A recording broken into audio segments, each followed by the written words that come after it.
Bonjour, c'est Bertrand de la chaîne Investir sur le long terme. Alors aujourd'hui, je vais vous parler de la société Kering. Avertissement, je ne suis pas conseiller financier, cette vidéo n'a pas pour but de vous proposer un placement financier ou un quelconque conseil d'achat, mais uniquement un but pédagogique et de partage pour rester responsable de vos investissements. On va démarrer par la fiche signalétique de la société Kering. Donc le tagline de Kering, c'est Empowering Imagination.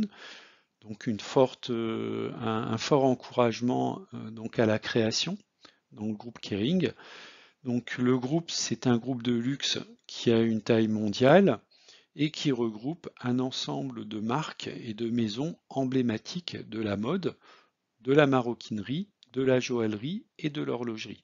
Donc parmi les marques, on va retrouver notamment la marque Gucci, la marque Yves Saint Laurent, Bottega Veneta, Balenciaga, Alexander McQueen, Brioni, Boucheron, et puis peut-être des marques un peu moins connues qui se développent peut-être un peu plus en Asie, des marques comme Dodo, Qeelin, Ulysse Nardin, Girard Perregaux, ainsi que Kering Eyewear. Alors, Kering dispose aujourd'hui de 1565 magasins et a réalisé un chiffre d'affaires en 2021 de 17,6 milliards d'euros. La répartition du chiffre d'affaires, donc comme on peut le voir sur le graphe, c'est principalement en Asie, Asie-Pacifique, donc avec autour de 40%. Et puis on va retrouver ensuite l'Amérique du Nord avec 26,6%, ensuite l'Europe de l'Ouest avec 22% et le reste des autres pays qui représentent 6%. La société Kering dispose de 42 800 collaborateurs. Alors, un premier fait marquant par rapport effectivement à la répartition du chiffre d'affaires de manière géographique, c'est que la société Kering dépend de manière assez forte au marché Asie-Pacifique. Alors maintenant, on va regarder la répartition de l'activité suivant trois axes. Un premier axe qui est la répartition par marque, un deuxième axe qui sera la répartition par catégorie de produits et un troisième axe qui est la répartition par canal de distribution.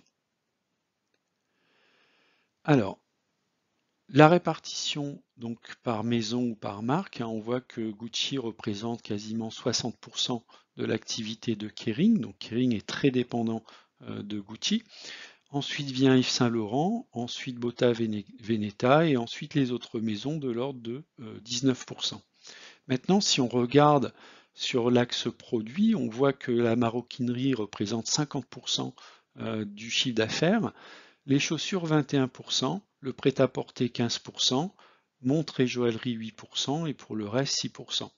Donc le principal moteur en termes de produits, c'est la maroquinerie en ce qui concerne le chiffre d'affaires et la marque Gucci en ce qui concerne la marque. La répartition du chiffre d'affaires, on peut voir que Kering est propriétaire de 80% des boutiques qui sont gérées en propre, ce qui permet une parfaite maîtrise en fait du canal de distribution. Les autres 20%, ben, ça correspond à des royalties qui peuvent accorder donc par exemple sur des lunettes autres que Kering Eyewear, par exemple des lunettes Gucci, et également sur les ventes aux distributeurs tiers. Alors maintenant, on va s'intéresser aux chiffres clés de la société. Donc un tableau qui donne l'évolution du chiffre d'affaires. On peut voir que l'évolution du chiffre d'affaires depuis 2020 avec les prévisions sur les années 2022 et 2023 sont plutôt très positives. Donc un chiffre d'affaires qui a fortement évolué entre l'année 2020 et 2021. Donc on est passé de 13 milliards à 17 milliards en 2021. Une prévision de croissance à deux chiffres sur l'année 2022 de l'ordre de 20 milliards et de l'ordre de 22 milliards en 2023. Alors, ce qui est intéressant, c'est de regarder l'impact de l'évolution du chiffre d'affaires, notamment sur le résultat net. On peut voir que le résultat net va être impacté de manière très positive sur les prévisions de vente, ce qui va permettre notamment d'être capable de générer également une forte progression du dividende. Alors, ce qui va donner en prévision un bénéfice net par action pour l'année 2022 de 32 € et pour l'année 2023 de 36 €. Donc si on regarde maintenant le dividende par action, donc il était de 12 € en 2021, on a une prévision de plus de 14 € en 2022 et 16 € en 2023, ce qui sont des progressions à deux chiffres avec un rendement donc qui, pour une société de luxe, est tout à fait acceptable puisqu'on est au cours actuel sur des rendements de plus de 3% prévus pour l'année 2022 et également l'année 2023. Alors, Kering a publié récemment les revenus du premier trimestre 2022. Donc on peut voir que sur l'ensemble des marques, on a une progression du revenu qui est significative et également, donc de manière globale, de plus de 20%. Donc on est relativement en ligne avec les prévisions de croissance du chiffre d'affaires pour l'année 2022 qui était de l'ordre de 15%. Alors si on regarde un benchmark de la société Kering par rapport à ses confrères qui sont également dans le domaine du luxe français, que sont LVMH et Hermès. Donc on peut voir l'évolution du cours sur les 10-12 dernières années. On a une évolution qui est relativement similaire. On avait un plat à peu près jusqu'aux années 2017, puis une explosion en fait de cours de l'action depuis l'année 2017, avec depuis le début de cette année 2022, on a un retour en fait et une chute, une correction sur l'ensemble de ces trois acteurs. Alors, Kering a surperformé dans les années 2017-2021 ses concurrents. On a pu voir qu'en 2021, c'était plutôt Hermès qui a surperformé. Et on a aujourd'hui donc globalement une correction en fait sur l'ensemble des trois actions luxe. Alors peut-être qu'elles avaient monté un petit peu trop fort.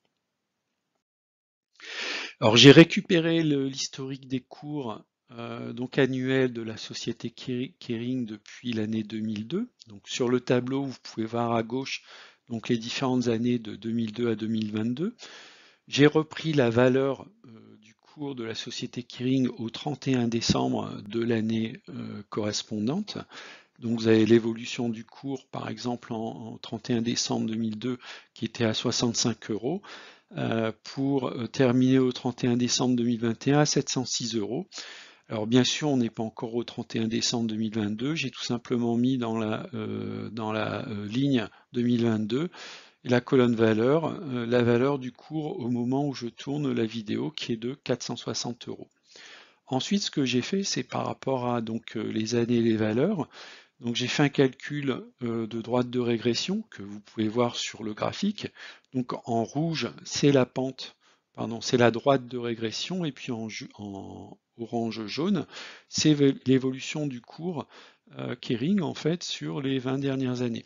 Donc on peut voir que le cours tourne autour de sa droite de régression. Donc on a une corrélation qui est relativement forte, puisqu'on est une corrélation de 0,84. Plus on se rapproche de la valeur 1, plus la corrélation est forte entre les deux valeurs. Donc ce qui permet de valider d'une certaine manière un modèle de régression linéaire. Et si on regarde un petit peu dans la colonne valeur linéaire, eh bien on a l'évolution du cours de Kering qui serait une évolution théorique selon cette droite de régression. Donc ce qui donne par exemple, si on regarde en année 2019, un cours qui serait autour de 420, 447 en 2020, 475 en 2021 et autour de 503 d'ici la fin de l'année. En fait, la pente de la droite de régression que vous voyez en rouge, qui est de l'ordre de 27,85, puisqu'on est sur une évolution annuelle, ça correspondrait plus ou moins en théorie à ce que gagnerait l'action Kering en fait tous les ans, 27,85 €. Voilà, donc si on est dans cet ordre d'évolution, on devrait être à la fin de cette année, c'est-à-dire d'ici 6 mois, autour des 500 €. Ça devrait être le cours théorique en fait de l'action Kering. Donc l'idée d'avoir cette régression linéaire, c'est de se dire, ben, lorsqu'on va être en dessous de la droite de régression, ça veut dire typiquement qu'on sera plutôt dans une zone d'achat, et lorsqu'on sera au-dessus de cette droite de régression, c'est qu'on sera sans doute plutôt sur une zone de vente ou d'allègement. Alors partant de là, j'ai également essayé d'identifier la tendance de l'action, donc elle est clairement dans une tendance de trend following, hein, plutôt à la hausse. Donc autour de sa valeur moyenne. On peut voir que dans les années 2011 et 2019, on était plutôt sur le haut du canal. Et puis sur les années 2017 et actuellement, on est plutôt sur le bas du canal, avec actuellement un risque effectivement de sortir de son canal. Compte tenu de la conjoncture des tensions internationales et des corrections également des différentes bourses, on peut s'attendre à ce que l'action quitte ce canal ascendant. Personne ne peut prévoir l'avenir. Donc à partir de là, j'ai essayé de déterminer également avec la droite de régression linéaire des zones sur lesquelles je vais entrer alléger ou renforcer sur l'action Kering. Donc j'ai donc une valeur de conservation, un range entre 400 et 600 euros. En dessous de 400 euros, je serai plutôt en phase de renforcement ou d'achat, et au-dessus de 600 euros, plutôt dans une phase d'allègement ou de vente. Alors, est-ce que j'ai du Kering au sein de mon portefeuille? La réponse est oui. Donc, je suis rentré très récemment sur Kering à un cours de 454 euros. Hein. J'ai 0,99 euros de frais. Donc, je détiens une action, ce qui correspond à 0,75% de mon portefeuille. Donc, je vais être amené effectivement à me renforcer sur l'action Kering. Je n'ai pas d'ordre en cours actuellement.